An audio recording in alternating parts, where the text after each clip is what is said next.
Arestado sa Antipolo Rizal ang isang lalaking nahaharap sa dalawang kasong pagpatay na ipapaubayan na lang daw niya sa korte. Naging daan para siya'y mahuli ang pagkuha niya ng police clearance para sa trabaho. Balita hatid ni EJ Gomez. May warrant of arrest kayo sa kasong murder. Kukuha lang sana ng police clearance sa Antipolo Component City Police Station nitong Miyerkules ang 50 anyos na lalaking ito para makapag-apply ng trabaho bilang construction worker. Pero ang kanyang pagbisita sa pulisya, nauwi sa kanyang pagkakaaresto.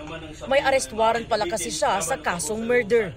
Habang kumuha siya ng National Police Clearance, ay nag-hit yung kanyang pangalan. So, may kaso pala siyang murder. Shooting incident yun. Nangyari ito noong 2020 sa San Jose del Monte, Bulacan. Kung saan yung biktima niya ay isang lalaki, 57 years old. Ayon sa pulisya, inilabas ng Regional Trial Court ng Malolos ang warrant sa murder case noong 2021.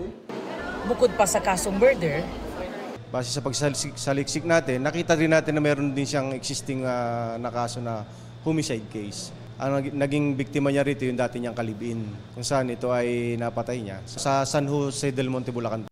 nagtago umano ang sospek sa isang kaanak sa Barangay San Roque, Antipolo City. Pero sabi ng sospek, ay hindi po ako nagtago. Kumukuha ko ng police clearance at naantay ko.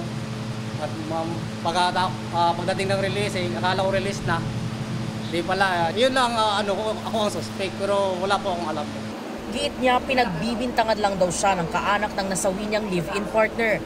Nakadetine ang suspect sa custodial facility ng Antipolo Component City Police Station. Ang masasabi ko lang doon, bahala nang gumawa ng kaso sa akin doon. Kung mapatunayan nila na ako, tanggapin ko. Handa mo na akong pakulong